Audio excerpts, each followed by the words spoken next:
Regardez votre programme avec Super U, commerçant autrement, Amaran.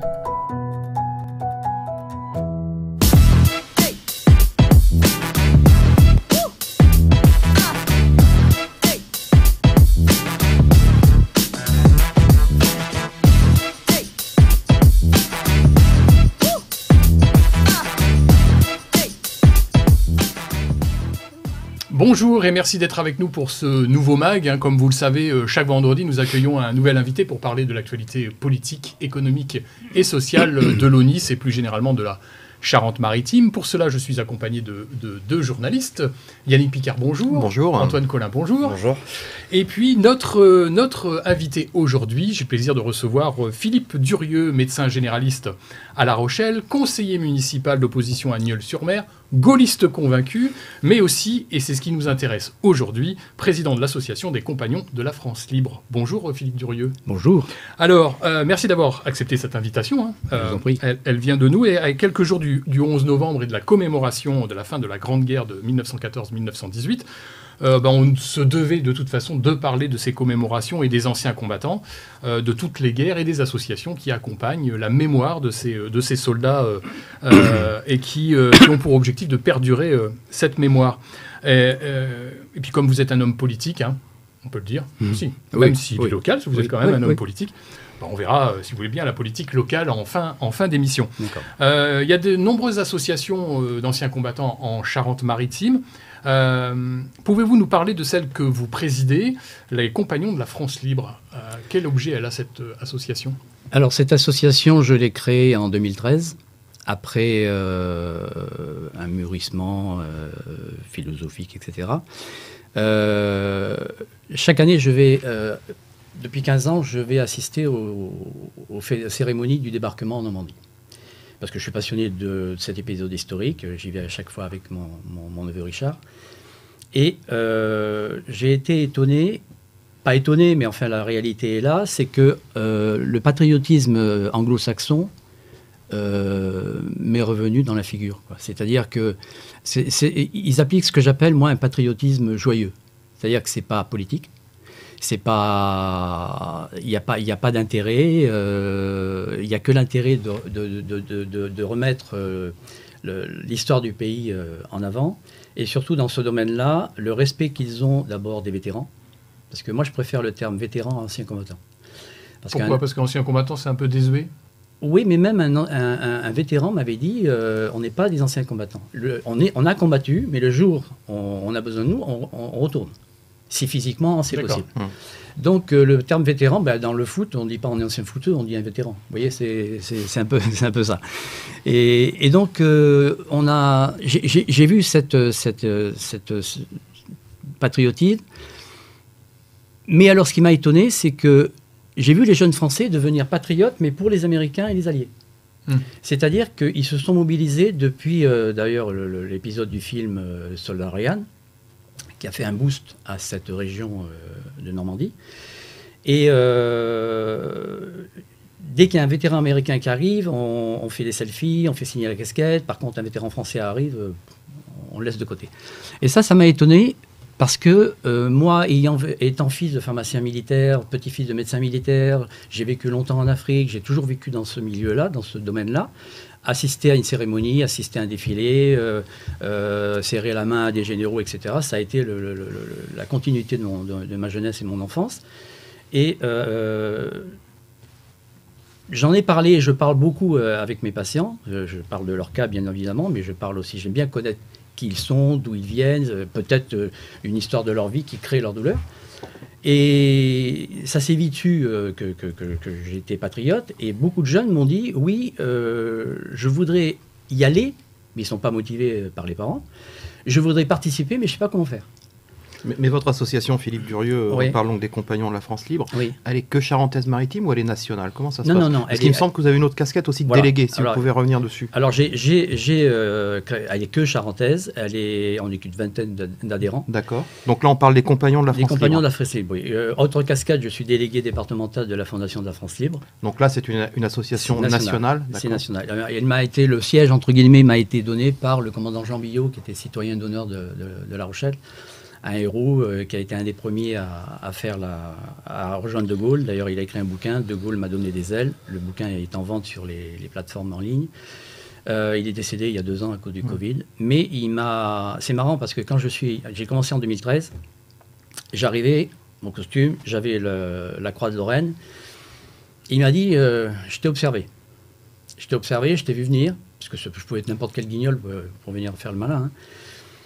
Et puis un jour, il m'a fait venir chez lui. En plus, c'est un monsieur qui avait vécu en Afrique, donc on a eu des points communs. Et il m'a dit, t'es un bon gars.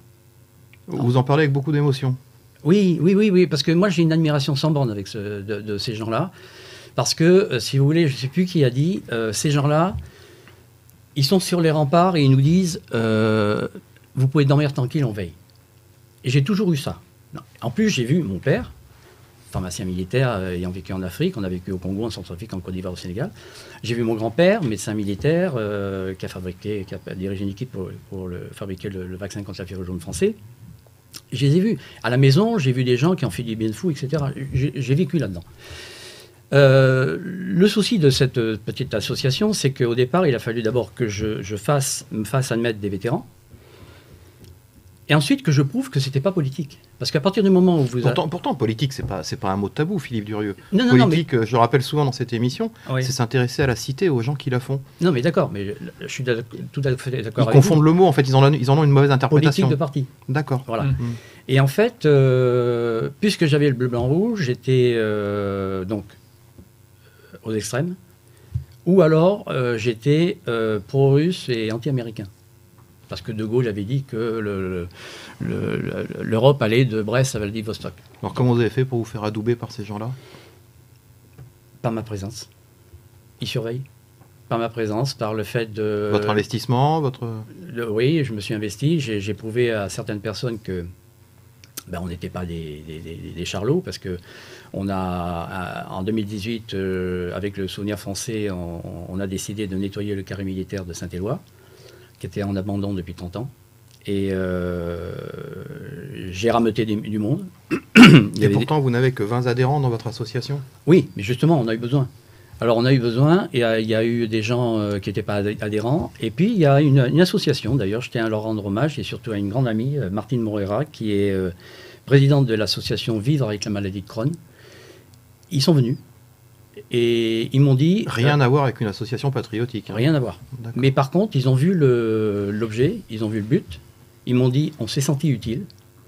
Et au mois de septembre et au mois d'octobre 2018, tous les week-ends, on était sur les tombes, à nettoyer, à refaire des croix, parce qu'il y a des croix qui étaient en désordre total, il y avait un danger pour les gens. Et alors, comment vous arrivez à mobiliser, puisque 20 adhérents, j'imagine qu'à un moment donné, ça s'épuise. On sait que le bénévolat, c'est toujours un petit peu difficile en France, et de plus en plus. Oui, vous savez que... Comment vous faites, vous, pour mobiliser à ce moment-là une association, vous connaissez bien le principe. Il y a le président, le trésorier, et puis bien souvent, les gens se reposent sur le président. On fait quoi? Bon, des fois, je leur dis, les mecs, il faut y aller, là, etc. Non, j'y suis allé. Bon, il y a eu les pages Facebook, j'ai une page Facebook, etc. Il y a le fait de parler avec des gens, j'en parle à mes patients, j'en parle aux amis, puis je leur présente les choses. Je veux dire, les pauvres types qui sont étendus, c'est malheureux. Et surtout que c'était le centenaire de 1918. Donc il fallait au moins que... Moi, ce qui m'étonnait, c'est qu'il y ait des cérémonies tous les ans et que personne ne soit étonné de ces tombes qui étaient délabrées, envahies par la végétation. Là, vous parlez du carré militaire de Saint-Éloi. Ouais. D'accord. Et donc, on s'est investi sur une autre cérémonie. Au carré militaire, il y a la tombe d'un pilote britannique, le Sergeant Mary, qui est mort il y a 80 ans, en octobre dernier. Un type qui pilotait un avion d'observation. Il est mort dans le golfe de Gascogne. Ils ont été touchés. Il a attendu que ses hommes d'équipage sautent et il a voulu amérir et puis il s'est écrasé. Il avait 22 ans. Et donc, à chaque fois que je passais, on revenait du carré, je voyais cette tombe. Bon, très bien entretenue, parce que de toute façon, les Britanniques et les Américains ont un service administratif qui entretient de par le monde, etc. Et pourquoi était-il enterré là? Parce que la tradition britannique veut que le soldat tué soit enterré dans le coin où il a été enterré, dans le coin où il a été tué. Et donc j'en ai parlé au commandant Jean Billot, justement, qui m'a dirigé vers une association qui s'appelle la Royal Air Force Association Sud-Ouest. Et une autre amie, Martine Danoncourt, qui a des accointances au niveau de l'ambassade des États-Unis. Il nous a envoyé un colonel de l'armée américaine, de l'ambassade. Et chaque année, on fait ce qu'on appelle le Memorial Day.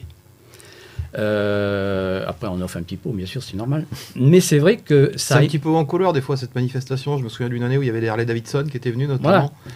Oui, on nous a un peu embêtés après parce que les engins étaient rentrés dans le cimetière. Mais bon, bref. Donc là, ça rejoint un petit peu ce que vous disiez au début de l'émission, c'est cette envie de commémorer, mais joyeusement. Voilà, on fait venir des Harley et pas simplement on baisse la tête et on pleure. C'est vrai que jusqu'à maintenant, moi, je voyais les manifestations, elles sont tout à fait respectables, hein, mais je veux dire que les associations, les cérémonies, pardon, on arrive, discours, des fois il y a trop de discours. Non mais soyons clairs, c'est d'une tristesse complètement morbide, c'est le cas de le dire, ça donne pas du tout envie. Et c'est en train, justement, c'est pour ça que ça m'a fait réagir, parce que c'était en train de s'éliminer. Je veux dire que les anciens, malheureusement, s'en vont.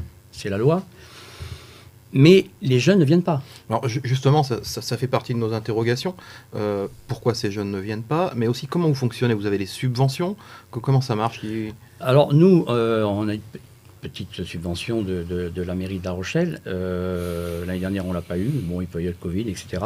Et puis des cotisations. Et puis vous savez, j'ai l'habitude ayant vécu en Afrique avec... vous débrouillez vous-même, voilà. D'accord. Par exemple, j'ai organisé le Téléthon en 2001 à Nieul.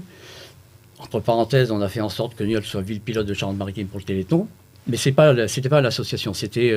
C'était vous à titre personnel. Voilà, avec les gens de l'ancienne liste d'opposition. Enfin bon. Eh bien, on a récupéré de quoi faire un repas pour 250 personnes avec rien, quoi. C'est-à-dire que je suis allé dans les supermarchés. Bon, j'ai fait jouer mon rôle de Toubib. Téléthon, Toubib, ça marchait bien. Et surtout qu'il n'y avait rien qui se passait sur La Rochelle à l'époque. Maintenant, ça a démarré. Et je suis content parce qu'à chaque fois que j'ai fait des trucs, à ce moment-là, le Téléthon, maintenant, il était bien imposé. Et là, pour le carré militaire de Saint-Éloi, le dernier, je suis passé. Je suis allé poser un petit chrysanthème à côté des tombes des tirailleurs sénégalais qui sont enterrés depuis la Première Guerre mondiale. Et j'ai réalisé un truc, c'est qu'enfin, ça y est, toutes les stèles ont été changées. Alors par qui? Alors, il doit y avoir le Souvenir français. Oui. Je ne sais pas. Hein. Je dis, il doit y avoir l'ONAC, l'Office national des anciens combattants, qui est dirigé par Claudine Kervela, qui est une personne que je respecte beaucoup. Et le sol a été, à mon avis, par la mairie. Le sol a été gazonné. Là, il est à moitié. Hein. Mais les croix et les stèles sont en une sorte de marbre blanc, etc. Toutes les plaques ont été rénovées. Et là, j'ai dit, tiens, on est peut-être à la base. Est-ce qu'il y a des échanges justement là, entre les associations? Là, vous nous dites, j'ai découvert un petit peu ce fait que ça a été rénové. Est-ce que vous avez des échanges entre les associations? Est-ce que vous organisez des choses entre vous? Ou c'est vraiment chacun dans son précaré? Déjà, il y en a beaucoup d'associations patriotiques sur le secteur? Une quarantaine. Ah oui, quand même. Enfin, il y avait une quarantaine, mais plus ça va, plus les anciens. Il y avait l'année dernière, M. Claude Leluz qui est décédé, un ancien résistant, qui est à l'origine du monument de Ferrières. Et qui avait une association relatant son groupe de partisans pendant la Seconde Guerre mondiale. Non, ce qu'il y a, c'est qu'on a aussi une organisation, mais là, je dirais juste un petit mot, je ne vais pas m'étendre dessus, c'est le comité de coordination des associations patriotiques, qui a traversé 3 tempêtes. Le 18 octobre prochain, on a une assemblée générale exceptionnelle, et on va essayer de redonner un peu de perfusion aux grands malades, quoi. Parce que, justement, c'est là-dessus qu'on veut jouer. C'est-à-dire que les vétérans, ils ont fait leur job. Ils font leurs associations, ils se parlent entre eux, de leurs souvenirs. Mais moi, ce que je veux, c'est surtout passer je me considère plus patriote certes, mais passeur de mémoire. C'est-à-dire qu'il faut que les jeunes soient conscients de l'histoire et que les autres ne soient pas morts pour rien, quoi. Mais est-ce qu'il n'y a pas une méfiance aujourd'hui vis-à-vis du patriotisme, de la définition même du patriotisme vis-à-vis des jeunes? Je suis d'accord avec vous. De toute façon, même à mon stade, quand je vous dis tout à l'heure que j'ai mis le drapeau, on étiquette. Un jour, je mets de toute façon mon drapeau dans mon jardin le 8 mai, le 11 novembre, le 14 juillet. Et un jour, il y en a un qui me dit, mais l'équipe de France, elle joue ce soir? C'est vrai que les drapeaux. Mais pour revenir à la question les de symboles sont Ludovic, tout à fait les mêmes aujourd'hui. ouais, Oui. Voilà. pour revenir à la question de Ludovic, est-ce qu'entre associations, vous vous parlez, vous organisez des choses ensemble? Ah ben, Je sais qu'il y a un élu à la ville de La Rochelle, hein, je crois que c'est Michel Sabatier, Oui. qui est conseiller municipal délégué Voilà. aux anciens combattants. Oui. Est-ce qu'il supervise tout ça? Comment ça se passe? Vous fonctionnez chacun vraiment de votre côté là? Non, lui, il supervise. Il nous donne pas de conseils du tout. De façon, on passe par la mairie pour organiser quelque chose. Mais là, il a un projet et une fois que le comité de coordination sera enfin soigné, on va intervenir dans les écoles. Parce que je donne l'exemple simplement on en parlera tout à l'heure, mais de Châtelaillon, qui a fait une élection de porte-drapeau par école. Ça, je trouve ça magnifique. Parce que les mômes, on leur apprend l'histoire, le drapeau, le machin, voilà, c'est ça, on les investit. Et mes petites patientes, parce que c'était des petites patientes qui ont été les premiers porte-drapeaux, il y avait Nolwenn, Fanny, Karl, Sébastien, la petite Nolwenn qui me dit, mais j'aurais toujours voulu porter un drapeau, et je ne sais pas comment faire. Donc vous, dans votre association, Philippe Durieux, Ouais. donc les Compagnons de la France, il y a un porte-drapeau, c'est ça? Non, on n'a Non, pas de drapeau, vous avez parce pas de qu'un drapeau. drapeau, ça coûte 1 500 €, D'accord. et donc c'est très cher. Alors ces jeunes dont vous parlez, là, ils portent les drapeaux? Alors, il y a des drapeaux qui appartiennent au comité, Ouais. ou alors on se contacte entre associations en disant il y a des drapeaux dormants, les anciens d'Indochine, les anciens d'Algérie, etc. Et donc il y a toujours des drapeaux qui restent, ça ne va pas être infini, mais on arrive toujours à trouver des drapeaux. C'est là-dessus qu'on passe par la coordination et on se passe le message. Il y a certains drapeaux qui n'avaient plus du tout d'association qui revoient le jour, quoi. Combien il y a de cérémonies en Charente-Maritime autour des vétérans, on va pas les anciens. Alors, anciens beaucoup, combattants. il y a des cérémonies. Alors, c'est divisé en cérémonies officielles et cérémonies locales. Ah. Les cérémonies officielles, c'est les cérémonies nationales. Mhm. Et des cérémonies locales comme, moi, le Memorial Day, la cérémonie de Cameron, qui est la cérémonie légionnaire, ils le font en petit comité ici. Ils le font où, cette cérémonie? Parce que moi, Au Mail. j'en ai jamais entendu parler personnellement. Au Mail, oui. D'accord, au Mail. Au Mail. Ok. Ah bah, Et là, qui supervise ça? Qui l'organise en fait? l'association de la Légion étrangère, D'accord. qui est Jean-Marie Auger, qui était un fervent légionnaire, etc. Et d'ailleurs, il faut venir, parce qu'après, on a un petit pot, et puis il y a le phénomène pour la poussière. Attention, pour la poussière. Et non, mais c'est rigolo, parce qu'il y a une messe avant, ils chantent les chants de la Légion étrangère, et ensuite, on part de l'église de la Jeunette à pied, jusqu'au Mail, avec la fanfare devant, et puis c'est... Mais je crois qu'il y a eu une messe la semaine dernière, dimanche dernier, où il y a quelque chose qui a été remis au niveau de... Vous parlez de Madame d'Hermoncourt, je crois, voilà, c'est ça. À la cathédrale de Saint-Louis de la Rochelle, Oui. il y a une messe en hommage à la remise de la statue de la Vierge de Fatima par les troupes américaines. Et ils sont partis, je crois, en 64. Et donc, malheureusement, les Américains n'ont pas pu envoyer... Si, il y a un Américain de La Rochelle qui est venu, mais...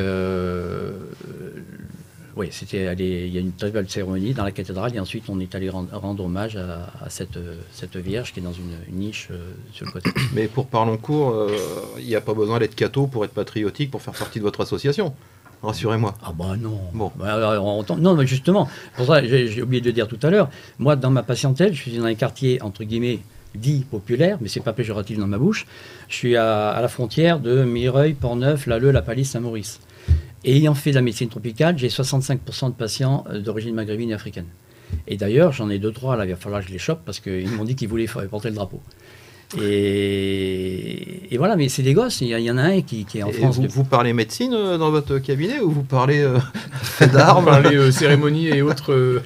Non, on parle de tout. Moi, je veux dire que... C'est une vision très holistique, hein, tout ça. Voilà, ayant fait mes 6 premières années d'études de médecine à Dakar, je me rappelle la première fois, étant étudiant, je vais faire l'observation des patients. Et étant gêné, je ne le regarde pas, je parle, et il me dit « on ne dit pas bonjour ?» Et là, boum, voilà, on fait les bases. Mais non, moi je parle de tout, parce que j'aime bien savoir comment vont les gens. Bon, après, oui, un quart d'heure, 20 minutes, hein, mais au fur et à mesure, ça fait 34 ans que je suis installé, je les connais un peu, quoi. Mais non, mais c'est une fois que le boulot est fait, il y a toujours 2-3 minutes, même si je suis un peu en retard, pour parler de tout. J'ai horreur de l'abattage. Et pas besoin d'être catho pour être dans votre association. Pas du tout, il y a des patients musulmans qui vont. Très bien. Ce qui a déclenché, vous le disiez tout à l'heure, ce qui a déclenché l'envie de créer cette association, c'est donc vos pèlerinages, entre guillemets, sur les côtes normandes, Ouais. de Normandie. Mais j'imagine que ça vient d'ailleurs aussi, parce que c'est pas parce qu'on va voir... moi, j'y suis allé aussi sur les... Et c'est pas pour autant que je me suis dit, tiens, je vais monter une association d'anciens combattants. De vétérans, j'imagine- Ludovic, de vétérans. De vétérans, pardon. Qu'est-ce qui a fait que c'est une question d'éducation, ça? Ça vient de très loin, pour paraphraser le blues de Johnny. Mais les 3 générations au-dessus de la mienne, dans la famille, il y a eu 7 médecins et pharmaciens militaires. Ils sont tous passés par l'école santé navale de Bordeaux, qui malheureusement est fermée. Le premier, ça a été un type magnifique. C'était mon grand-oncle, le docteur Jean-Baptiste Camille Chavannes, qui a une carrière en Asie du Sud-Est et ensuite qui a été directeur du centre marin de Saint-Urgent. Il a d'ailleurs une rue qui porte son nom, à Saint-Urgent-d'Oléron. Il a pris ses 2 neveux, mon grand-père et son oncle, et son frère. L'un a choisi la marine, l'autre les troupes coloniales à l'époque. Et ces 2 messieurs, leurs enfants, ont fait aussi la même carrière. Moi, je suis arrivé au moment où il y avait une restriction d'effectifs. J'ai pas pu, parce que j'aurais voulu. Vous auriez fait carrière? Ah oui, Oui. j'étais là. Parce que c'était, vous savez, quand on vit 3 ans en Congo, 3 ans en Côte d'Ivoire, 3 ans en Centrafrique, 1 an en France entre-temps, etc., le fil rouge, c'est la France. Donc, en plus, j'avais cette histoire de famille et des amis de mes parents que l'on voyait et qu'on se suivait de pays en pays. Donc, pour moi, ce sont les meilleurs médecins. Le service de santé de l'armée française, c'est le meilleur service de santé des armées du monde. C'est pas Encore aujourd'hui, là. encore aujourd'hui. Ouais. C'est pas. Oui, c'est pas. J'ai jamais eu une âme de fan mais honnêtement, pour moi, ce sont des seigneurs. Alors, j'ai voulu entrer là-dedans. Ça n'a pas été possible. Je me suis installé à La Rochelle. Et puis j'ai l'impression, pas forcément de compenser, mais de rendre hommage. Un regret? De ne pas avoir fait. Oui. Ouais. Mais Et dans quelle arme vous auriez servi? marine. La marine? Ah, j'ai fait mon service militaire dans la marine. Donc, tout simplement, c'est tout bête. Sur 7, il y en avait 3 marines et 4 infanterie de marine. Donc j'aime bien l'équilibre. Donc, non, je serais parti éventuellement dans la marine. Mais maintenant, enfin, un regret comme tous les vœux d'enfance qu'on peut avoir. Maintenant, au bout de 33 ans, je suis très content de ce que je fais. Je suis content de voir mes patients. Je suis heureux, même dans la rue, même sur Facebook, il y a des échanges, etc. Mais je compense. Mais à 67 ans, Philippe Durieux, il va peut-être falloir penser à prendre la quille, non? On commençait à être amis, là. C'est terminé, là. Non, sérieux, vous pouvez exercer jusqu'à quel âge? Le plus vieux médecin de France a 97 ans. Ah, d'accord. Oh, bah, Voilà. il vous reste encore de la marge. Oui. Non, c'est-à-dire que trentaine normalement 67 ans, oui, mais ce qu'il y a, c'est que comme ayant fait mes études de médecine au Sénégal, j'ai quelques trimestres en retard parce qu'il n'y avait pas de salaire là-bas. Très bien. On va passer au billet d'humeur d'Antoine Collin.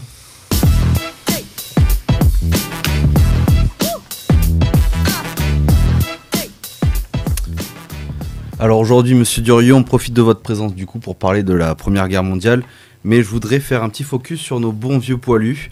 Alors, rassure-toi Yannick, je vais pas parler de Luna. Qui c'est celle-là, Luna? Cette jeune activiste anti-bassine qui n'a pas vu de rasoir depuis qu'elle a rencontré son premier mec, hein, Steven, ce jeune babos en Sarwell qui sent plus le steak de clope mouillé que la rosée fraîche du matin. Mais Ça va nous faire des amis, ça, encore. Ouais. J'en suis sûr. Mais oui, je veux bien parler de ces combattants qui évoluaient dans les tranchées pendant la Grande Guerre. On a longtemps dit que les poilus de la Première Guerre mondiale étaient surnommés ainsi parce qu'ils étaient démunis de rasoirs et de tout ce qui participait à l'hygiène de façon générale. Mais sachez que tout le monde se trompe. Et oui, messieurs, entre 1914 et 1918, personne n'appelait ces soldats les poilus. Un poilu, à l'époque et même bien avant, désignait un homme courageux. Molière, dans Les Précieuses Ridicules, par exemple, utilisait l'expression « être un brave à 3 poils ». Mais bon, là n'est pas le problème, c'était juste pour me la frimer. J'ai plus envie de vous parler de mémoire, de patrimoine, ça tombe bien, on en parle depuis tout à l'heure. Faute d'héritiers connus, des milliers de tombes de poilus risquent de tomber dans un oubli définitif. D'ailleurs, on va voir tout de suite si c'est le cas. Messieurs, en quelle année a été enterré le dernier poilu et quel est son nom, par exemple ? Alors son nom, non. L'année, il n'y a pas si longtemps que ça. Peut-être C'est 5-6 un nom ans. d'origine italienne. Philippe Durieux, une réponse? Ça doit être. Origine italienne, on y est. Ouais.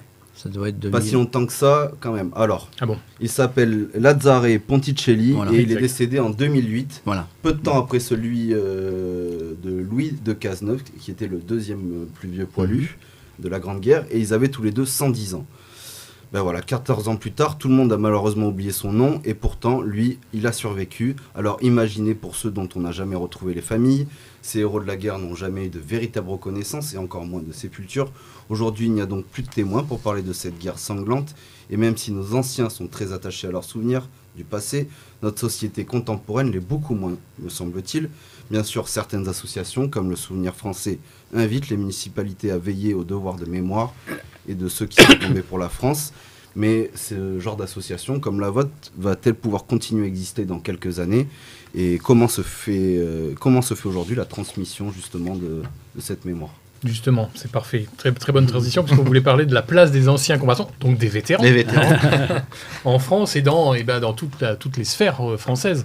Donc la question d'Antoine est pertinente. Comment on fait pour transmettre? Alors, les vétérans, eux, il y a deux cas. Hein. Il y a ceux qui veulent plus en parler du tout. Moi, mon père, avant de faire pharmacien militaire, il a été engagé dans les troupes coloniales parce qu'il habitait Dakar. Il a participé à la libération de la Pointe de Grave. Et on n'a eu que quelques renseignements par rapport à ça, parce que ça a été violent. Alors après, il y a ceux qui veulent passer à autre chose. Et ceux qui veulent, on va dire, ils vivent suivant un syndrome de Stockholm, à savoir qu'ils veulent se rappeler les souvenirs entre copains. Et célébrer les différentes phases de la guerre entre copains. Et c'est ce qui a, à mon avis, posé problème, parce qu'à un moment, ils étaient trop entre eux.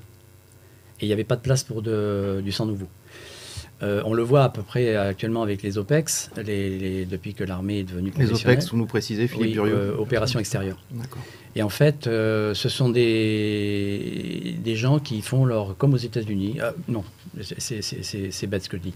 Parce que là, ils font leur temps et ils s'en vont. Les Américains ont toujours ce devoir de mémoire. Ils se retrouvent, etc. etc. Maintenant, les vétérans, ils sont très bien pris en charge. On a l'Institut des Invalides, qui est un outil magnifique. Il y a l'ONAC, l'Office national des anciens combattants, qui suit bien à leurs soucis matériels, etc. etc. Mais après, on peut en parler, comme faisait le commandant Jean Billot, il en parlait. Il faisait des interventions dans les écoles, etc. Après, c'est à nous, pour ceux qui restent de la Seconde Guerre mondiale, il n'y en a pas beaucoup, mais c'est à nous de les diriger, de les mettre en contact avec la jeunesse. Oui, mais il y a d'autres conflits. Il y a eu d'autres conflits depuis. Il y en a encore actuellement. Vous parlez d'opérations extérieures. Oui. Des militaires blessés, des militaires français sont blessés en opération extérieure. Ils deviennent vétérans à partir de ce moment-là. Comment ça se passe? Parce que c'est vrai qu'on a toujours, on parle de la Première Guerre mondiale, de la Seconde Guerre mondiale, la guerre d'Algérie aussi, mais c'est vrai que les vétérans récents, on les met jamais en avant, ou très rarement, au journal de TF1, peut-être de temps en temps, mais on en parle très peu, même dans certaines cérémonies.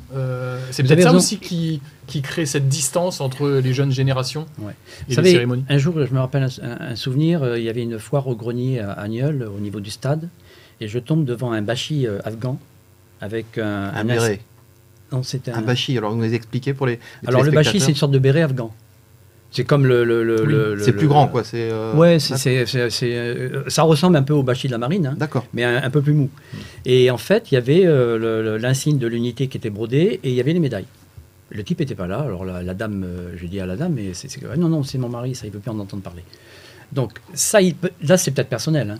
Mais c'est vrai, vous avez totalement raison. C'est-à-dire que les anciens du Liban, moi j'ai fait mon service militaire, j'étais en formation à Libourne, on faisait nos classes à Libourne, au moment de l'immeuble Drakkar. Quand il y a eu un attentat au niveau de l'immeuble Drakkar, il y a eu 50 parachutistes tués. Et après, il y a eu quand même quelques morts en suivant. Il y a eu l'Afrique, le Mali, etc. etc. Mais c'est vrai que cela s'englobe dans les anciennes associations. Il y en a qui veulent continuer. Dans les manifestations, tous les gars que vous voyez, la plupart du temps, c'est les anciens d'Algérie. béret rouge, la plupart du temps des parachutistes. Il y a quelques marins, il y a quelques chasseurs alpins, il y a quelques légionnaires, quelques commandos. Mais oui, le terme vétéran, ça vient du fait où la personne a fait son temps, blessée ou pas, et après c'est à elle de voir si elle continue dans la mémoire ou si elle veut passer à autre chose. Mais en général... Cette mémoire, elle se transcrit de père en fils. Enfin, il n'y a pas vraiment de communication avec les autres familles qui sont en dehors de...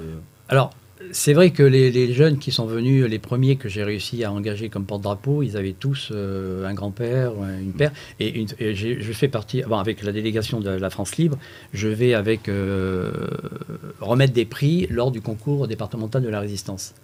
Et l'année dernière, je suis allé au collège Sainte-Jeanne d'Arc de Surgères. Et les gamins avaient fait un spectacle sur l'appel du général de Gaulle.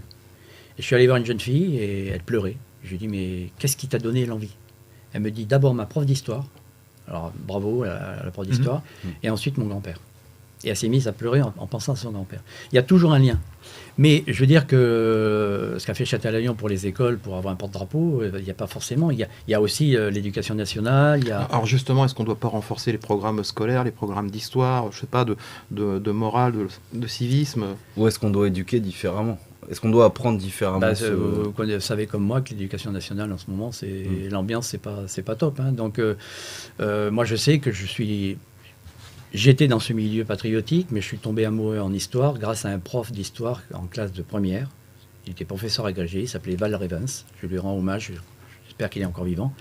C'est un type il ne faisait pas de cours, il faisait des reportages. On était sur les plaines de Waterloo, dans les tranchées de Verdun, sur la plage d'Omaha Beach, et quand on sortait, il suffisait de regarder les dates, etc. On avait le film. C'était un reporter. Et à chaque fois qu'on m'a, entre guillemets, fait du bien, j'ai toujours eu envie de rendre. C'est bête, je dirais, mais bon, bref. Et donc, ça m'a donné l'amour de l'histoire, et je me suis penché là-dessus, et voilà, j'ai l'histoire du Premier Empire, l'histoire de la Seconde Guerre mondiale, c'est des trucs perso, quoi. En plus, il y a un paradoxe quelque part, parce que ces périodes de l'histoire, 14-18 et 39-45, c'est des périodes, je ne vais pas dire très appréciées, mais qu'on aime étudier, on va dire, dans les écoles, dans les facs. Oui. Tout ça, donc c'est bizarre que les jeunes aujourd'hui n'aient pas envie de faire perdurer un peu cette mémoire. On leur a pas donné. Mais tout à l'heure, vous parliez justement que vous aviez l'intention de faire des actions auprès des écoles avec votre association. Oui, non. Surtout... Après cette fameuse assemblée générale du mois d'octobre. Avec le comité de coordination. Vous avez les idées déjà, vous avez les pistes, parce que on va voir, entre guillemets pénétrer l'éducation nationale, c'est pas simple. Hein. Je l'ai vu, j'ai essayé en tant que toubib pour donner des conseils à l'époque de l'épidémie du SIDA, on a ricoché.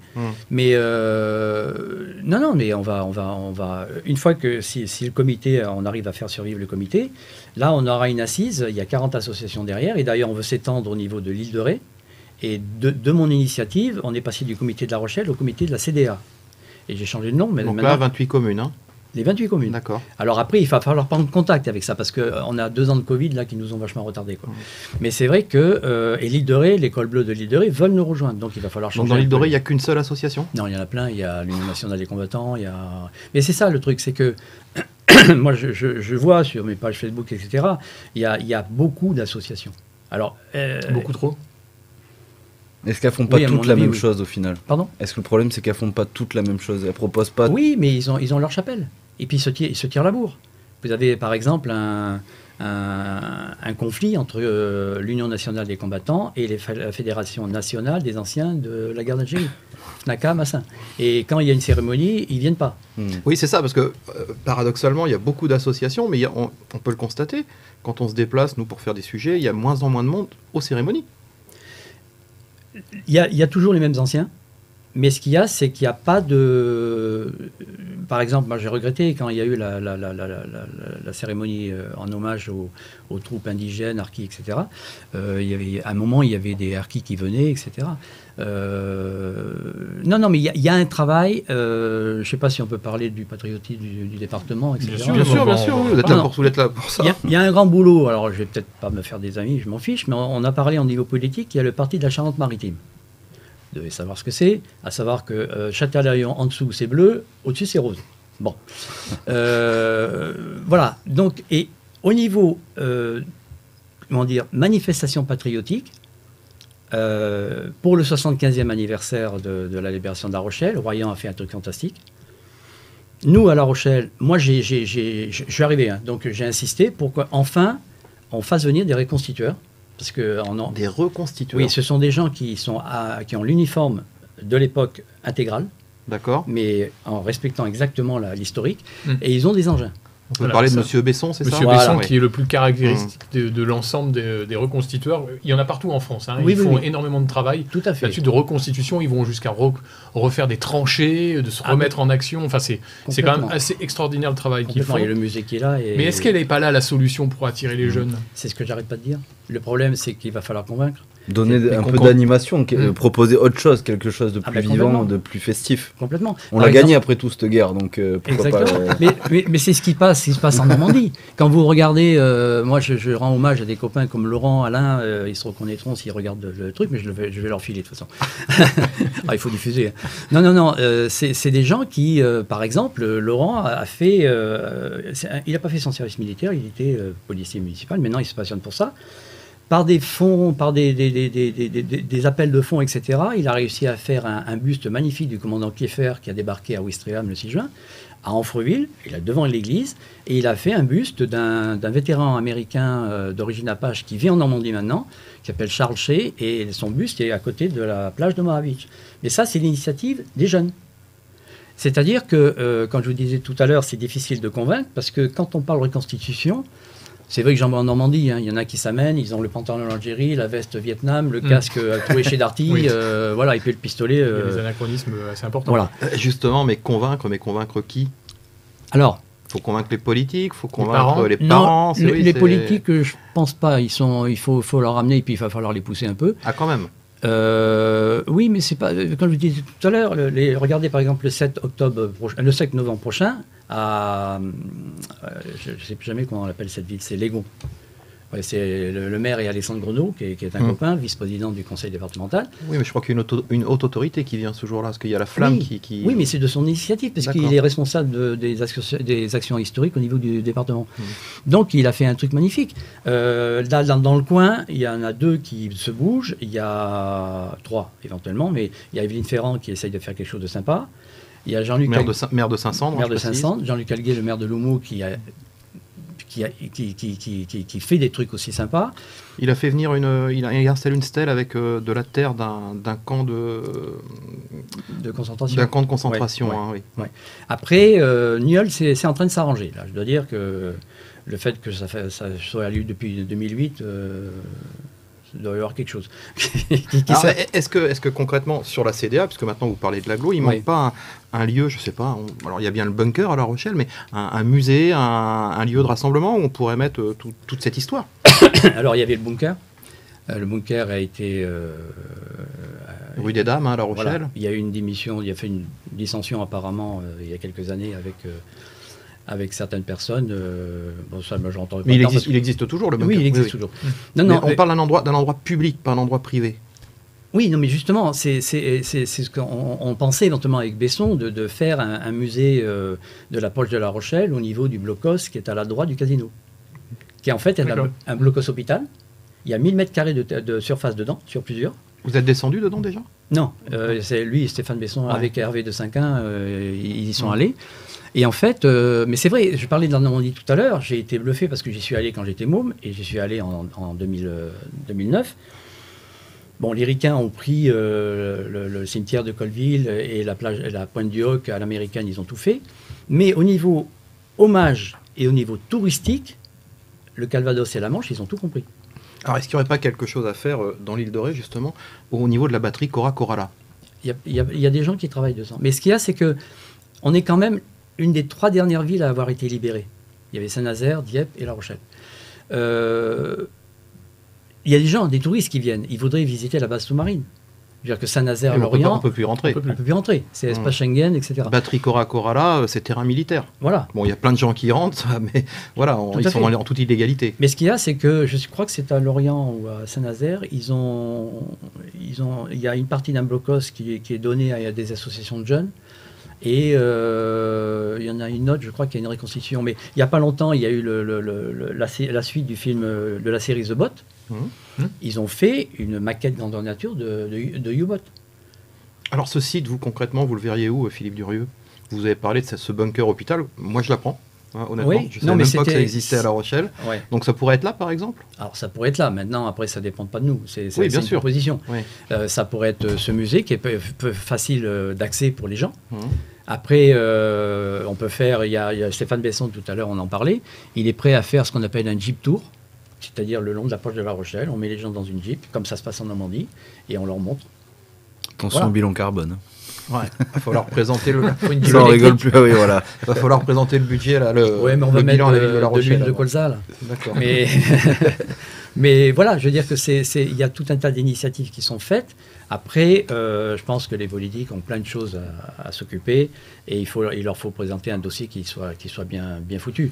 Donc là, vous diriez qu'ici, à La Rochelle, en Charente-Maritime, il y a un déficit d'intérêt pour la sauvegarde du patrimoine, là, celui-ci. On ne parle pas là des vétérans, on parle du patrimoine. On a des blocos, on a quand même des infrastructures Ouais. qui nous rappellent au Des moins la Seconde Guerre mondiale. Des blocos qu'on découvre grâce à vous aujourd'hui. Hein.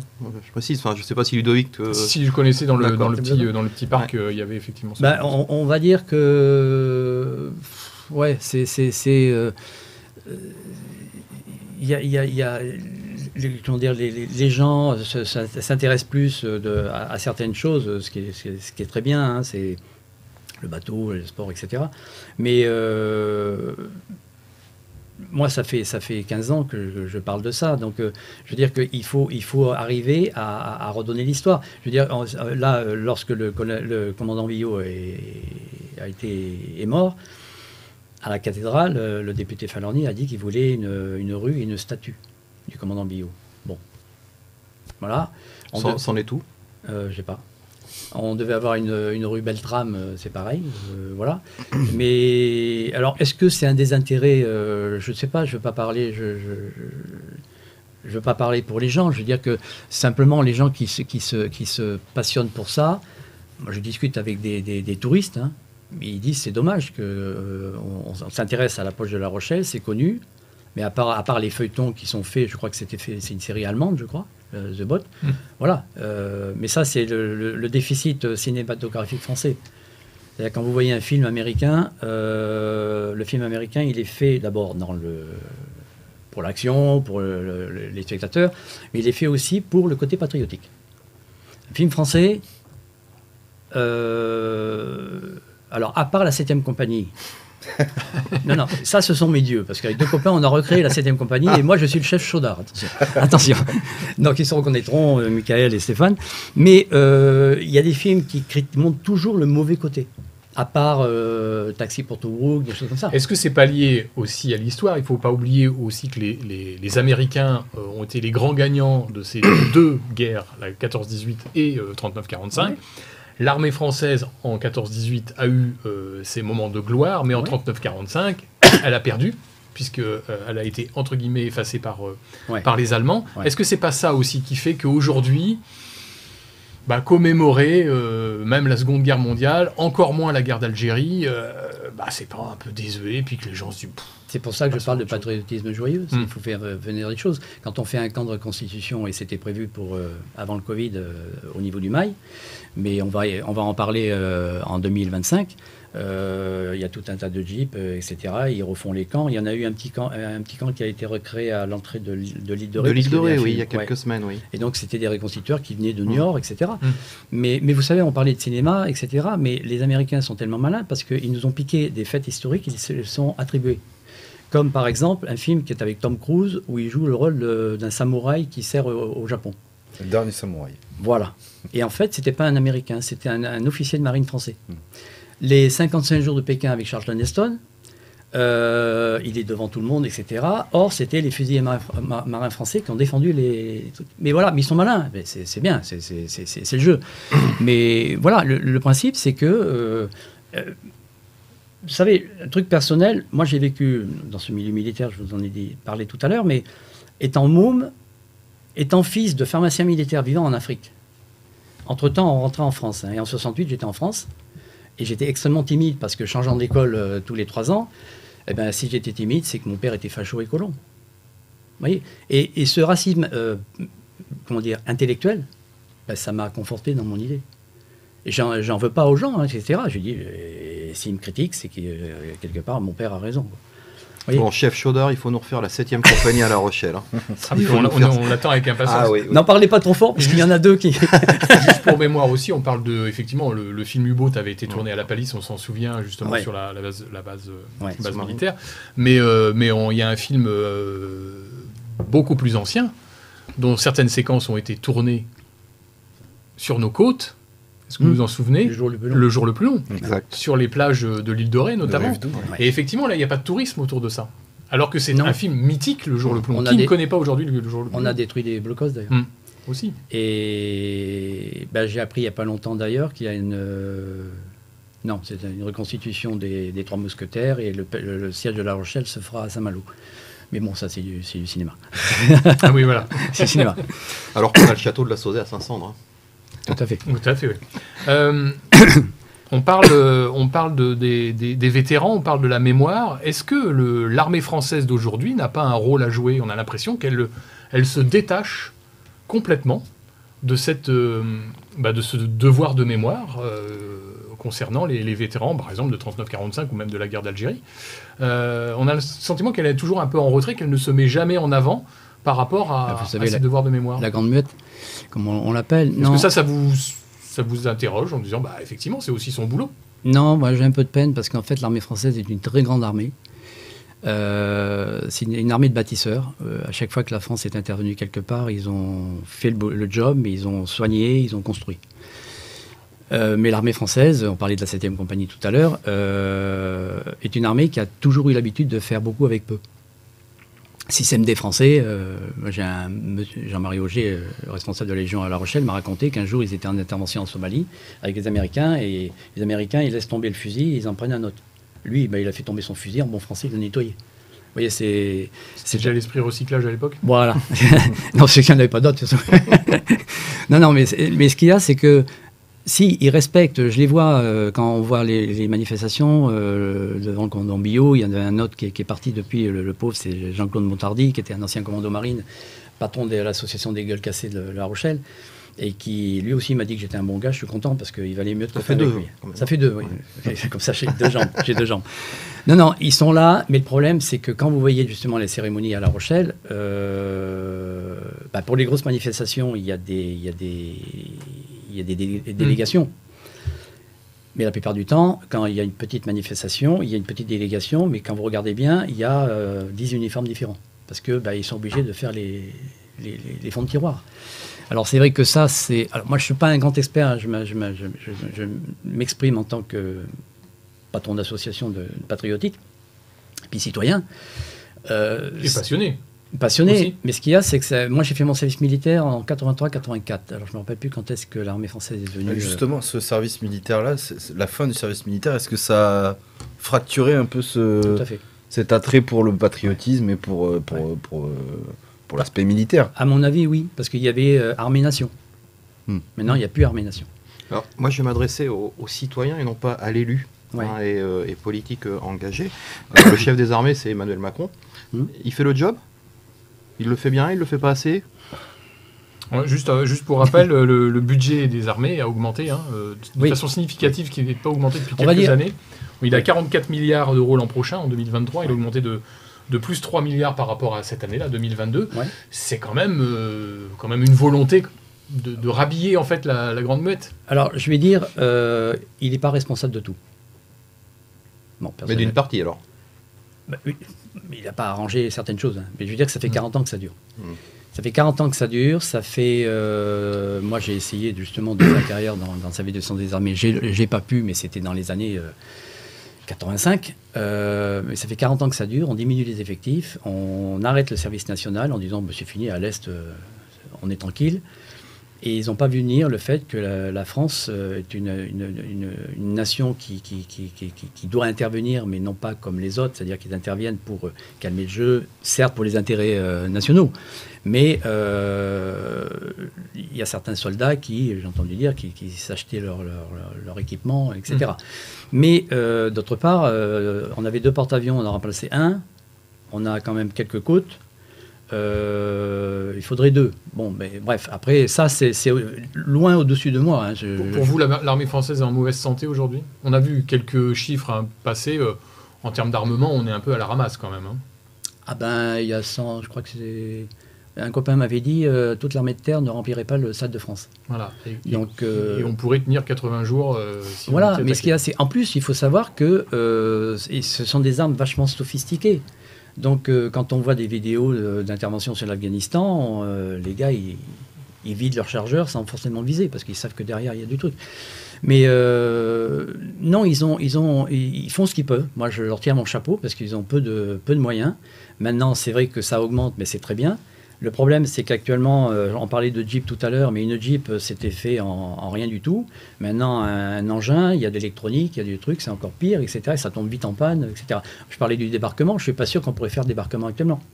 Parce qu'à l'époque, il n'y avait pas d'ordinateur, c'était que de la technique, et actuellement, avec tous les satellites, je ne suis pas certain. Parce que l'être humain ne s'était pas décérébré avec les ordinateurs, quoi. Maintenant, pour parler de Macron, je pense qu'il essaye de rattraper, il a peut-être mis un moment à réagir, mais il rattrape 40 ans de descente aux enfers, quoi. Qu'est-ce qu'ils en pensent, les vétérans, aujourd'hui? J'imagine qu'on ne parle pas que des guerres 39-45 et 14-18, on parle aussi de l'armée française. À l'issue des cérémonies où il y a les petits pots sympathiques dont vous nous parliez tout à l'heure, que ça doit discuter un petit peu. Oui, ils sont... Alors, je me rappelle un parachutiste qui était désolé de voir on parlait de syndrome post-traumatique. Bon, ça, en tant que médecin, je sais que ça existe. L'armée française a commencé à s'intéresser à ce syndrome post-traumatique qu'à partir de la première guerre en Irak, parce que les Ricains, eux, avaient compris le problème. Mais eux, les anciens d'Algérie, il y en a qui m'ont dit, bon écoute, on avait un truc, on allait prendre un coup, on repartait. Donc c'est pas forcément bon non plus, parce qu'on met un mouchoir sur une plaie.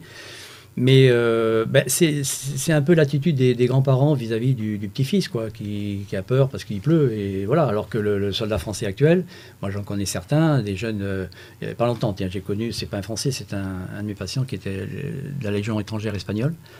On sent que s'il y a besoin, il repart, quoi. Voilà. Maintenant, actuellement, quelqu'un qui rentre dans l'armée, soit il rentre parce qu'il le veut, soit il cherche une place, etc. Mais ils ont tous peur. Et je fais, entre guillemets, en plus de mes consultations, je dis aux jeunes qui arrivent au bac, je dis, est-ce que tu t'es renseigné sur les carrières militaires? Alors automatiquement, on dit, ah non, attends, je ne vais pas être dans une tranchée. Non, il y a 400 métiers dans l'armée. Je dis, tu vas au centre de renseignement, place de Verdun, etc., tu t'enseignes. Si ça ne te plaît pas, ça ne te plaît pas. Mais au moins, tu es au courant. Vous touchez les dessous de table, Philippe Durieux, sur les Pas du tout. Non. Mais ça, c'est le défaut du Durieux. Vous savez, mon grand-père qui a fait le vaccin contre la fièvre jaune, c'est les Ricains qui ont piqué le truc. D'accord. Et quelques mots très rapides sur une situation malheureuse en ce moment à l'international, la situation en Ukraine. Votre avis sur ce conflit? Est-ce qu'il faut, je ne sais pas, négocier avec Poutine? Il faut sortir de cette crise? Ça, c'est un avis personnel. Je m'intéresse comme tout le monde, comme vous tous, à la politique, etc., à l'histoire. Je pense que ça fait 14 ans que c'était prévisible. Dans le Donbass, ça tapait depuis 14 ans. Donc après, pourquoi n'ont-ils pas agi? Ça, on est trop petit. Donc. Maintenant, il est automatique qu'il va falloir négocier. Parce que les menaces de bombes atomiques, etc., ça... Vous y croyez, ça? Franchement? Honnêtement, non. Maintenant... Au niveau du format de la guerre, qu'est-ce que vous pensez justement de ces guerres contemporaines par rapport aux anciennes guerres? On parle carrément de guerre du drone. Enfin, on en voit en fait, il n'y a plus de combattants, quoi. Il n'y a plus de combattants. Il y a quand même eu quelques milliers de morts des deux côtés. Et moi, ce qui me fait de la peine, c'est encore les populations civiles qui morflent, comme d'habitude. J'ai reçu dans mon cabinet une réfugiée ukrainienne, d'ailleurs, qui était pharmacienne à Kiev, qui a été accueillie volontairement par une famille de patients. Et elle avait qu'une seule envie, c'est de repartir. Et voilà, mais d'un autre côté, ces guerres, de toute façon, dans toute l'histoire, les guerres ont servi des nations, mais ont servi les marchands d'armes. Là, la Première Guerre mondiale aussi a fait beaucoup de morts chez les civils. Enfin, on n'en parle pas beaucoup, mais... Moins que la Seconde Guerre. Moins que la Parce que Seconde Guerre. la mais il y en a technique eu des quand même. bombardements à truc n'était pas là. Mais il y a des gens qui sont morts de faim. Et après la Seconde Guerre mondiale, il y a eu la Première Guerre mondiale, il y a eu la grippe espagnole.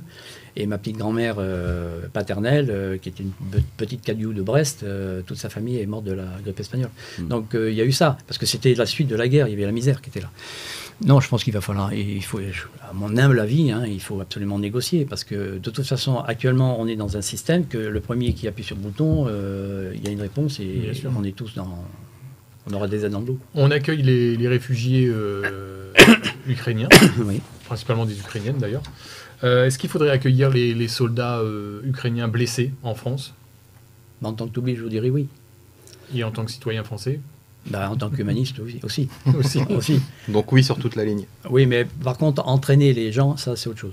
Non, mais simplement accueillir Oui, les blessés, oui, ça, on le pour fait. les- Oui. Dans les centres, il y a des hôpitaux des armées en France. De moins De moins en moins. Il De reste moins en quoi moins. Toulon. On en avait un à Rochefort, il a fermé. Oui. Il y a Toulon, il y a le Val-de-Grâce, il y a Lyon. Il doit y en avoir un en Bretagne. Et c'est ce qui a créé un problème dans l'armée d'ailleurs, parce que quand il y a eu la professionnalisation des armées, les appelés faisaient environ plus de la moitié des membres du service de santé. Les médecins faisaient leur service militaire, mais ils remplaçaient un médecin entre guillemets de carrière qui pouvait aller ailleurs. Ça a été un gros problème. Et la fermeture des hôpitaux militaires, moi j'ai de la peine quand je vois l'hôpital maritime de Rochefort, parce que ma sœur et mes deux frères sont nés dans cet hôpital. Mon père a fait une école préparatoire, et c'est malheureux que ce truc, c'est un outil fantastique, quoi. Je reviens sur juste une petite phrase que vous avez lancée tout à l'heure. Les accueillir, oui. Les entraîner, non. Mais pourtant, on le fait sur le territoire français. On a accueilli des militaires ukrainiens pour les entraîner, notamment au maniement des canons César, si je ne me trompe pas. Ça vous gêne? C'est-à-dire que soit on intervient, soit on n'intervient pas, quoi. C'est-à-dire que si on dit, OK, on a déjà donné des armes, mais alors, les armes qui ont été données, d'après ce que je sais, ont été prélevées. Déjà qu'on n'a pas beaucoup de stock, on envoie ça là-bas. Et ensuite, on peut envoyer les entraînements. De toute façon, les Césars, quand ils ont été envoyés, d'après ce que je sais, les entraînements ont été faits là-bas. Bon. Maintenant, venir entraîner, je crois qu'on a parlé de 2000 soldats ukrainiens qu'on voulait entraîner sur le sol français. Ça vous gêne? Ça me gêne un peu parce que soit on agit sur le plan humain et on aide, et ça c'est normal. Maintenant, si on dit aux Russes, on n'intervient pas, on ne se mêle pas de cette histoire, par contre on va entraîner vos gars, je crois qu'il faut faire gaffe, parce que ça peut être dangereux, quoi. Parce que dans tout régime autoritaire, il peut y avoir quelqu'un qui un jour fasse une bêtise, quoi. Donc je pense qu'au lieu d'entraîner, de faire ça, etc., accueillir les blessés sans problème, accueillir les réfugiés, les nourrir et les protéger, oui. Mais il faudrait peut-être aller bosser un peu pour les mettre autour de la table. Moi, ce qui m'a gêné... Des négociations. Voilà. Ce qui m'a gêné, c'est que c'est bien joli, ces téléconférences, là. C'est bien. C'est comme... Moi, j'ai jamais fait de téléconsultation, parce que de toute façon, je veux avoir l'être humain. Et puis je parle tellement que il y aurait plus de... Vous serez d'accord avec moi pour me dire que pour avoir Poutine en face, il faut se lever bonheur, parce que la plupart du temps, il est à l'autre bout de la il a pièce. mais ça c'était un signe. Mais je veux dire que prendre le bâton de pèlerin et faire Kiev, Moscou, Moscou, Kiev jusqu'à Kiev, il y a eu des antécédents, des précédents. Je veux dire, je crois que c'était au Monténégro ou au Kosovo, où Sarkozy est intervenu. Et Mitterrand, avec Kouchner, dans un hélicoptère à Sarajevo, et il est passé au-dessus des balles. Donc voilà, je ne dis pas que le président Macron, je sais pas à sa place, je ne peux pas décider, mais c'est vrai que si on veut vraiment calmer le jeu, il ne faut pas y aller en groupe, ou alors il faut dire à la Commission européenne, écoutez les gars, vous désignez quelqu'un et puis il y va, quoi. Il faut aller sur le terrain. On va passer tout de suite au pour ou contre, si vous le voulez bien.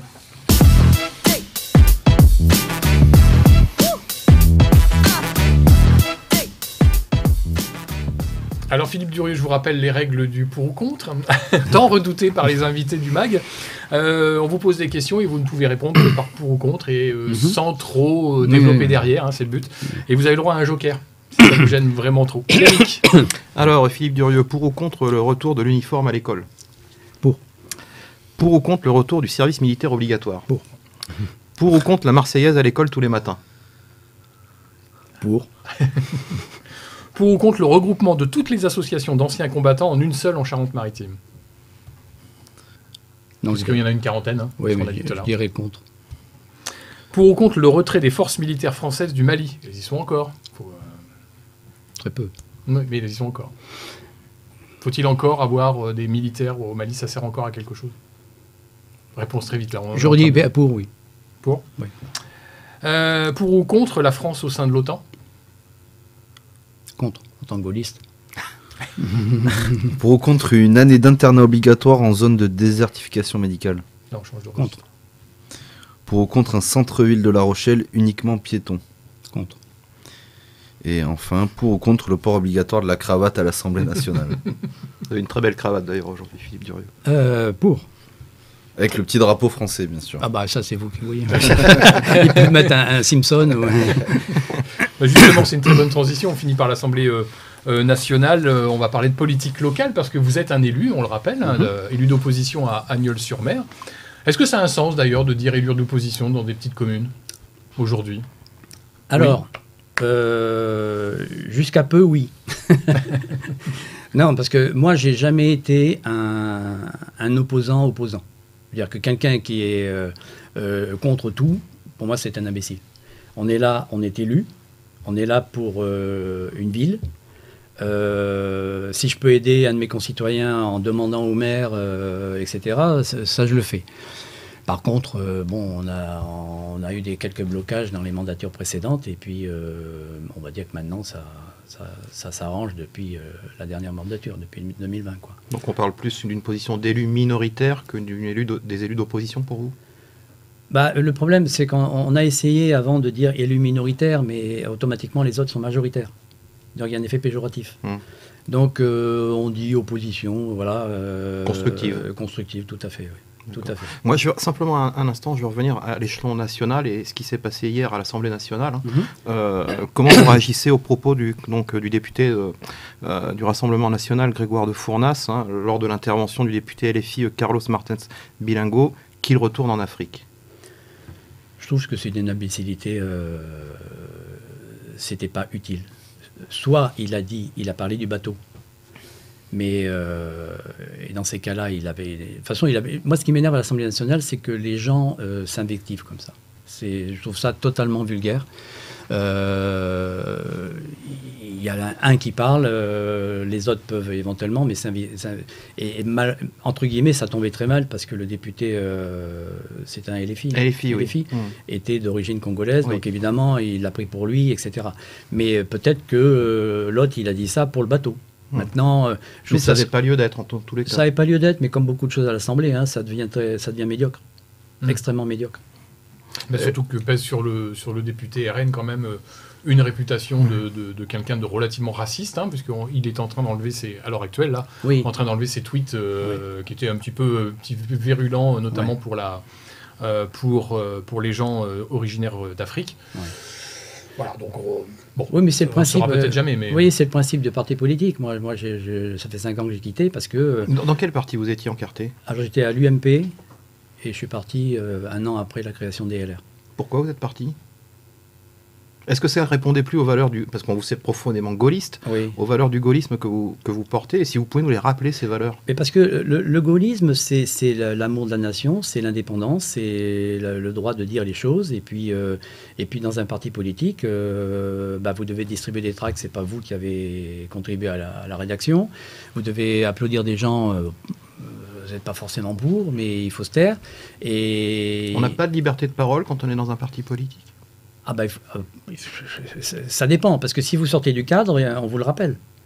Et c'est pour ça que j'ai repris, moi, de toute façon, depuis que j'ai porté, depuis tout moum, déjà, j'étais fils de facho et de colon, et le bleu, blanc, rouge, j'étais à l'extrême, etc. Donc j'ai dit, maintenant je suis gaulliste, j'admire Napoléon.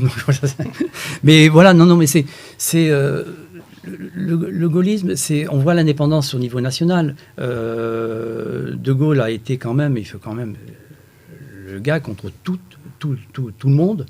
Il a été contre tous les courants en 1940. Il est parti en Angleterre, il ne savait pas où était sa femme, etc. Et d'ailleurs, je rappelle toujours cet épisode, parce que quand Obama a été élu aux États-Unis, On a dit, la France ne l'a jamais fait. Ah bon, d'accord. Bon, ben, Gaston Monnerville, il était guyanais, il était président du Sénat. Et De Gaulle a eu la France libre grâce à Félix Éboué, qui était gouverneur de l'Afrique équatoriale française. Donc, tout ce truc s'est fait que l'Afrique est allée vers De Gaulle pour la France libre. Et après, on peut critiquer l'Algérie, etc. Mais c'est quand même un gars qui nous a sortis de l'OTAN. Et ensuite, qui a fait l'indépendance de la France, et grand Dieu merci, parce qu'on a de quoi répondre si jamais on est attaqué. Mais voilà, je veux dire que moi, j'ai mes valeurs, ce sont les miennes, issues de la famille et de mon histoire, mais l'histoire de l'Assemblée nationale, le gars, il fait un truc, le parti prend fait et cause, et ça j'aime bien. Mais on a l'impression aujourd'hui que tout le monde est gaulliste. Oui. Non. Ah bah, de l'extrême gauche à l'extrême droite, tout le monde est gaulliste. Comme tout le monde se réclame de Michel Crépeau lorsqu'il y a les élections à La Rochelle. Voilà, tout à fait. Non, le général de Gaulle disait tout le monde a été gaulliste, sera gaulliste, et est gaulliste et sera gaulliste. Mais Madame de Gaulle, pas tous les jours. Donc, non, le véritable gaulliste, c'est de Gaulle. Voilà, mais moi je m'inspire de la philosophie, etc. Mais je n'ai aucune prétention à dire que je serai plus gaulliste que gaulliste. Aujourd'hui, on est au XXIe siècle. Est-ce qu'on pourrait encore avoir quelqu'un comme De Gaulle à la tête de la France? Est-ce que, vu la complexité aujourd'hui entre les nations, entre le commerce international, entre voilà, toutes ces interactions, et puis les réseaux sociaux, Internet, enfin tout, est-ce qu'aujourd'hui on pourrait se dire, mais si, bien évidemment, on peut encore avoir un général de Gaulle, peut-être pas général, mais une personnalité comme De Gaulle à la tête de la France? C'est possible ça encore? Dieu vous entende. C'est juste une question. Sur le plan local, on l'a bien compris, ici aujourd'hui, on a un gaulliste, un élu gaulliste. Hein. Ouais. Vous avez été suppléant au conseil départemental. Vous connaissez... Non, communautaire. Communautaire, pardon. Vous avez... non, conseiller communautaire, je n'étais pas suppléant. Vous connaissez donc les élus de Charente-Maritime. Est-ce qu'il y a d'autres élus vraiment gaullistes selon vous? Et puis on veut des noms. Bah, y en a un qui est un copain, c'est David Labiche, qui lui est président du comité de Gaulle de Châtelaillon. Donc Châtelaillon, oui. Châtelaillon. Maintenant, non, je ne dis pas que David est farouchement gaulliste. David Labiche est aussi conseiller régional. Il est conseiller régional. Il est adjoint au maire de Châtelaillon. Il fait le job, et c'est vrai que sur Châtelaillon, vous n'êtes pas que deux élus gaullistes quand même en Charente-Maritime, rassurez-moi. Si. Aujourd'hui, c'est ça. Bah, c'est-à-dire qu'il y en a qui étaient au départ et qui ont changé après de carte, etc. Donc moi, j'arrive plus à suivre. Mais non, mais il n'y a qu'à voir, regardez ce que représentait l'UMP en 2012 dans la première circo et maintenant. C'est-à-dire que ça a fondu comme neige au soleil. Pourquoi? Parce qu'il y a eu un désintérêt, parce qu'il y a... Et puis quand on voit justement la répartition des partis politiques, moi, ce qui me fait, entre guillemets, doucement rire, mais ça fait 40 ans qu'on dit attention, il faut s'unir pour que le RN ne monte pas. Il est 2 fois en finale des présidentielles. Donc il faut peut-être se poser la question, pourquoi? Et donc l'uniforme à l'école... Moi, je disais à quelqu'un, la sécurité, la santé, le travail, c'est de droite ou de gauche? Je pense qu'un citoyen normal, il est pour ces idées-là. Le principe, c'est que si des gens vont aux extrêmes, c'est qu'au centre, ça n'a rien donné, ou ça ne donne plus rien. Donc il faut peut-être se poser la question. Mais moi, je vous dis encore, je suis un petit citoyen, même si on parle un peu fort, là-haut, ils n'entendent pas, quoi. Des échéances électorales en 2026 à venir? Vous y reverra ou vous quittez la scène politique? Je ne pense pas. Vous raccrochez? Honnêtement, non. Politique, je m'intéresserai toujours parce que c'est... Voilà. Mais je crois que je vais m'investir un peu plus dans le système associatif. Donc dans vos associations patriotiques? Ouais. Municipales, je ne pense pas. Non, les autres, je ne sais pas. Je sais pas, là c'est, moi je suis bien, je suis à la commission culturelle et à l'association et sport à Agneul. Il y a de bons adjoints, on s'entend très bien, etc. Et d'ailleurs des jeunes me demandent conseil parce que ça fait quand même depuis 2008 que j'y suis. Donc voilà, mais non. Vous voulez passer à autre chose? Ouais, parce que il faut se vendre. il faut souvent, comme on disait tout à l'heure, les réseaux sociaux, les machins, je veux dire que quelqu'un qui serait capable, comme faisait De Gaulle, de payer son électricité et de prendre sa retraite en refusant la retraite de président, va falloir soulever beaucoup de cailloux pour en trouver. Hein. C'est sûr. Juste une dernière question Oui. avant de vous donner la parole pendant 2 minutes. Il y a eu une échéance qui va bientôt arriver. Alors personne n'en parle parce que tout le monde s'en fout. En fait, je crois en France depuis des décennies, c'est les élections européennes. Qu'est-ce que vous en pensez? Ça va être encore un bide? Oui, parce que l'Europe monte tous les jours. Regardez les dernières décisions de l'Europe, ne plus dire à son enfant, file dans ta chambre. Ou je vois pas pourquoi on se réunit bien payé pour sortir un truc pareil, quoi. Au niveau de la gestion de l'épidémie du Covid, moi en tant que médecin, j'aurais beaucoup de choses à dire, mais je veux pas parce que je vais avoir ma page Facebook qui va être embêtée. Mais non, on a bon maintenant, mais Dieu merci, ça se tasse, etc. Mais je veux dire que en tant que gaulliste, que des décisions soient prises ailleurs qu'à l'Élysée, ça me gêne beaucoup. Surtout quand ça concerne l'intérêt des citoyens, quoi. Parce que là-haut, ils réfléchissent pas, ils connaissent pas. C'est comme la télétransmission, hein, la téléconsultation. Quand on ne connaît pas les gens, on ne peut pas réellement les traiter, agir pour eux, quoi. Juste une dernière question avant de vous laisser la parole pour conclure, Philippe Durieux. Ouais. Vous allez vous recueillir régulièrement sur la tombe du général? Alors, j'y suis jamais allé. Pourquoi? J'ai pas eu l'occasion, mais c'est prévu. Je suis allé me recueillir le 1er novembre au carré militaire de Saint-Éloi, mais parce qu'il faut y aller à plusieurs, etc. Donc là, pour l'instant, pour des raisons Quand de vous serez à la retraite? C'est dommage, de redevenir ami. Ça fait 2 fois. Ça fait 2 fois. Mais Oui, voilà. vous irez. Ah oui. Mais je veux pas y aller avec tout le cirque derrière, avec les caméras, etc. Moi, c'est... Vous voulez pas nous emmener au Nice TV dans vos valises? Bon, si vous voulez, on a mais une toute petite parce caméra. qu'on est copains. Mais je veux dire que je veux pas que ça soit dit, voilà, je viens là parce que je suis gaulliste et Hare Krishna. Non, c'est pas mon truc, moi. C'est pas. Honnêtement, en plus, le grand Charles ne doit pas du tout aimer ça. Philippe Durieux, on va vous donner la parole pendant 2 minutes. Donc voilà, vous parlez de ce que vous voulez. Nous, on se tait, on vous écoute. C'est à vous. Alors, 2 petites choses par rapport à l'histoire, aux vétérans, etc. Je pense d'abord à mes 2 grands-pères. Mon grand-père maternel, Maurice Imbert, qui a été chasseur à cheval. Il a été prisonnier en Haute-Silésie, qui faisait partie de l'Allemagne à l'époque et qui fait partie de la Pologne. Dès le début de la guerre, il a survécu en buvant l'eau des marigots et il a bouffé du rat. Et il est revenu avec le digestif un peu en vrac. Et j'ai jamais connu, il est mort un mois après ma naissance. C'était un mec, d'après ce qu'il avait 3 jolies jeunes filles, dont ma maman, et il a perdu une fille en 1940 de la tuberculose. C'était un type adorable. Il avait, pour ceux qui connaissent Rochefort, il avait un petit magasin de chapeaux vers la Fontaine, en face de la mairie. Et ma grand-mère maternelle, elle a survécu en faisant des uniformes le soir à la lampe bougie. C'était des époques un peu difficiles. Et mon grand-père paternel, qui a terminé sa carrière comme médecin général des troupes de marine, qui a dirigé l'Institut Pasteur de Dakar, qui a une grande action médicale sur toute l'Afrique de l'Ouest. Lui, pendant la guerre, il était médecin auxiliaire. Et un jour, j'ai appris il n'y a pas longtemps qu'il est sorti de la tranchée pour aller sauver un officier qui était sous un déluge d'artillerie. Heureusement que les Allemands ont mal visé, parce que je ne serais pas là aujourd'hui, quoi. Et ma petite grand-mère maternelle, une petite Cadieux de Brest, elle a rencontré mon grand-père dans un cinéma à Brest lorsqu'il faisait ses classes. Et autre chose, quelque chose qui m'a vachement ému, c'est lors d'un de mes voyages en Normandie, je visitais le cimetière militaire canadien qui est au-dessus de la plage de Juneau, qu'on appelle l'Omaha des Canadiens. Et je vois une stèle avec une petite plaque en marbre appuyée sur cette plaque. Et je regarde, il y a marqué « À bientôt mon chéri, on se reverra au paradis, ton papa et ta maman qui t'aiment. » Alors je lève les yeux, je ne me rappelle plus le nom du gars, hein.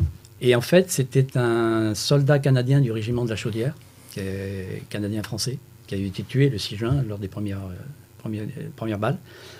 Et il avait 16 ans. Et il y en a un paquet comme ça. Et donc, je me dis, et je me suis retourné, c'est bête, hein, ça fait longtemps que j'y allais, je me suis retourné, et là, je me suis dit, mais quand on visite un cimetière militaire, quel que soit le cimetière civil, mais le cimetière militaire, il n'y a pas qu'une vie qui est détruite. Il y a une dizaine autour. les parents, la famille, etc. Donc, cimetière militaire américain, il y a 8000 morts, multipliés par X. Et c'est pour ça que moi je m'engage, c'est pour ça que ces gens-là sont morts, ils n'auraient pas voulu mourir. Et on va essayer de les faire revivre par le maintien de la mémoire. Très bien. Merci Philippe Durieux pour votre participation à cette émission. Merci. Merci messieurs. Merci. On se retrouve nous la semaine prochaine avec, attention, tenez-vous bien, la bâtonnière du tribunal de La Rochelle, Catherine... Du barreau de La Rochelle. Du barreau. Du barreau de La Rochelle, autant pour moi, il fallait bien que je bute sur quelque chose. Catherine Cibaud de Gaumier qui sera avec nous donc vendredi 11 novembre. Portez-vous bien, merci messieurs. Et puis, oui. Juste un dernier mot, Ludovic. Une petite dédicace. Oui, une petite dédicace. Moi, Antoine, c'était ta dernière aujourd'hui. Ouais. Je suis un peu ému. Ça se voit. Moi, je voulais simplement dire que j'ai eu beaucoup de plaisir à travailler avec toi. Merci Annick. Voilà. Aussi. Aussi bien en plateau qu'en extérieur. On a fait quelques reportages ensemble. Surtout en extérieur. Voilà, bon, tout ça pour dire que pour moi, tu es un excellent professionnel. Ta coupe de cheveux déjantée va nous manquer. Tes chemises par passé aussi. Et puis, allez, une dernière fois, Prosulfocarb. Prosulfocarb. C'est voilà, bon, je sais le faire. Tu m'as pas eu sur ce... Il l'aura dit une fois correctement. Allez, merci Antoine. Merci à tous et on se retrouve la semaine prochaine.